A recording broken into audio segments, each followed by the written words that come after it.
दोस्तों, देश हमारा किस दिशा में बढ़ रहा है, ये सवाल इन दिनों सोशल मीडिया से लेकर सड़कों तक गूंज रहा है।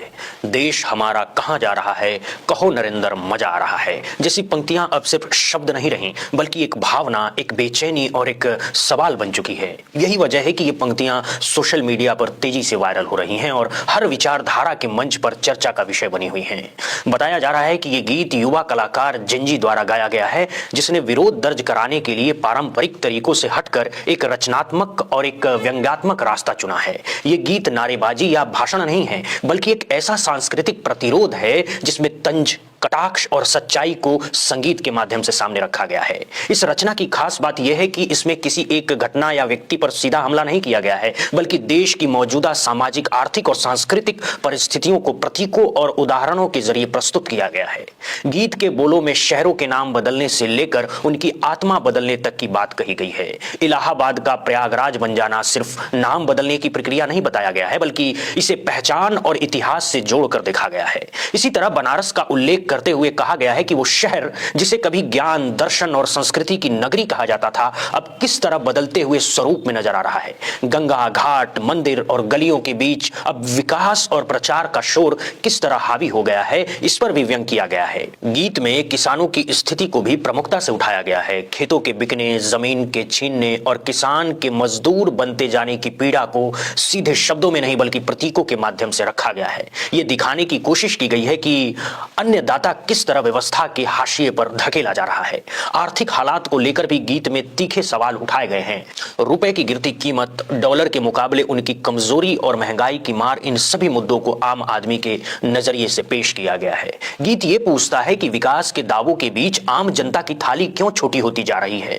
धार्मिक नारों और बड़े बड़े वादों के बीच आम लोगों की असल जिंदगी कैसी है, इस पर भी कटाक्ष किया गया है।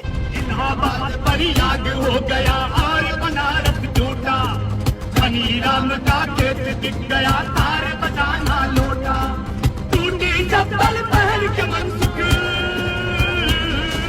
टूटी चप्पल पहन के मनसुख घोड़ा उठा रहा है, और हमारा देसी हीरो बंसी बजा रहा है।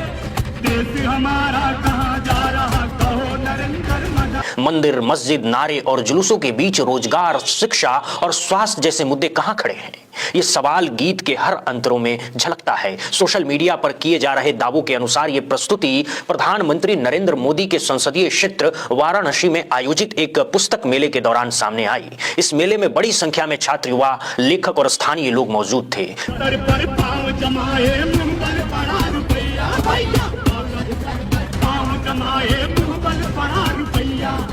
और भक्त चिल्लाए रहे हैं जय गंगा जय गैया, और भक्त चिल्लाए रहे हैं जय गंगा जय गैया। जो गंगा के लिए लड़ा, जो गंगा के लिए लड़ा, वो जीवन गंवा रहा है, और इधर मनमौजी मन की बातें सुना रहा है। वीडियो में साफ देखा जा सकता है कि वहां किताबों के स्टॉल, वैचारिक पोस्टर और सांस्कृतिक बैनर लगे हुए थे। भीड़ का स्वरूप यह संकेत देता है कि यह कोई प्रायोजित या मंचित कार्यक्रम नहीं था, बल्कि एक स्वतः स्फूर्त अभिव्यक्ति थी। लोग रुककर सुनते हैं, कुछ मोबाइल से रिकॉर्ड करते हैं तो कुछ चुपचाप अर्थ समझने की कोशिश करते दिखाई देते हैं। यह दृश्य बताता है कि गीत ने लोगों को सोचने पर मजबूर किया है। विशेषज्ञों का मानना है कि यह गीत उस युवा पीढ़ी की आवाज है जो सोशल मीडिया पर सिर्फ ट्रेंड नहीं बनाना चाहती, बल्कि सवाल पूछना चाहती है। यह पीढ़ी राजनीतिक भाषणों से ज्यादा सांस्कृतिक प्रतीकों और रचनात्मक अभिव्यक्तियों के जरिए अपनी बात रखना पसंद कर रही है। यह भी दिलचस्प है कि इस गीत में किसी पार्टी या संगठन का नाम लेकर हमला नहीं किया गया है। इसके बावजूद लोग इसे सत्ता के सवाल पूछने वाली रचना के रूप में देख रहे हैं। शायद यही वजह है कि यह गीत अलग अलग विचारधाराओं के बीच बहस का कारण बन गया है। कुछ लोग इसे साहसिक अभिव्यक्ति बता रहे हैं तो कुछ इसे व्यवस्था के खिलाफ भड़काने वाला प्रयास कह रहे हैं। लेकिन इतना तय है कि यह रचना लोगों को उदासीन नहीं छोड़ती।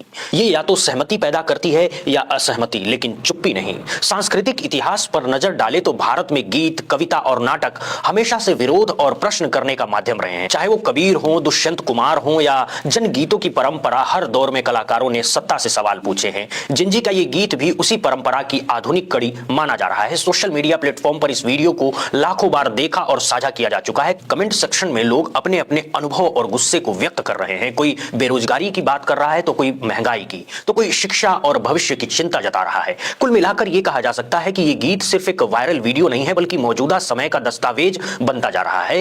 ये उस सवाल को दोहराता है जो शायद हर आम नागरिक के मन में कहीं ना कहीं मौजूद है कि देश किस दिशा में जा रहा है और इस सफर में आम आदमी कहां खड़ा है। चाहे इससे कोई सहमत हो या असहमत, लेकिन यह तय है कि ऐसी रचनाएं लोकतंत्र में संवाद को जिंदा रखती है। सवाल पूछना, असहमति जताना और अपनी बात कहना किसी भी स्वस्थ समाज की पहचान होती है और शायद इसी वजह से यह भी गीत इतना चर्चा में है।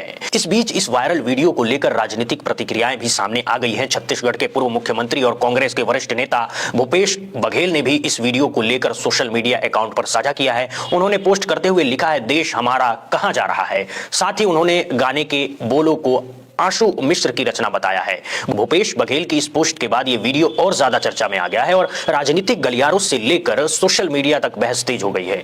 भूपेश बघेल के पोस्ट साझा करते ही समर्थकों और विरोधियों दोनों की प्रतिक्रियाएं आमने सामने आने लगी है। कांग्रेस समर्थक इसे जनता की आवाज बता रहे हैं, तो वहीं विरोधी खेमे के लोग इसे राजनीतिक एजेंडे से जोड़कर देख रहे हैं। हालांकि गाने के समर्थकों का कहना है कि यह किसी पार्टी विशेष का प्रचार नहीं, बल्कि मौजूदा हालात पर आम नागरिक की प्रतिक्रिया है। सोशल मीडिया प्लेटफॉर्म पर इस गाने को लेकर प्रतिक्रियाओं की बाढ़ आ चुकी है। कई यूजर्स इसे एक जबरदस्त और सटीक रैप सॉन्ग बता रहे हैं जो बिना किसी लाग लपेट के सीधे मुद्दों पर वार करता है। वहीं कुछ लोग कमेंट कर रहे हैं कि महंगाई आसमान छू रही है, आम आदमी की जेब खाली होती जा रही है और जिंदगी हर दिन और मुश्किल बनती जा रही है। कई यूजर्स ने बेरोजगारी को लेकर अपनी नाराजगी जाहिर की है। उनका कहना है कि पढ़े लिखे युवा नौकरी की तलाश में भटक रहे हैं, प्रतियोगी परीक्षाएं लगातार टल रही हैं और भविष्य को लेकर असमंजस की स्थिति बनी हुई है। ऐसे में यह गीत उन युवाओं की भावनाओं को शब्द देता है जो खुद को व्यवस्था में अनसुना महसूस कर रहे हैं। कुछ लोगों का यह भी कहना है कि यह गाना किसी की वाहवाही बटोरने के लिए नहीं बनाया गया है। ये न तो किसी बड़े मंच का हिस्सा है और ना ही किसी कॉर्पोरेट प्रोजेक्ट का परिणाम, बल्कि ये बेरोजगार युवाओं, किसानों, मजदूरों और परेशान आम जनता की उस आवाज का प्रतिनिधित्व करता है जिसे अक्सर नजरअंदाज कर दिया जाता है। यूजर्स ये भी लिख रहे हैं कि इस गाने की सबसे बड़ी ताकत इसकी सरल भाषा और ट्रेंडिंग अंदाज है। न तो इसमें भारी भरकम शब्दों का इस्तेमाल किया गया और ना ही जटिल राजनीतिक शब्दावली का। यही वजह है कि यह गाना गांव से लेकर शहर तक, बुजुर्गों से लेकर नई पीढ़ी तक हर वर्ग को समझ में आ रहा है।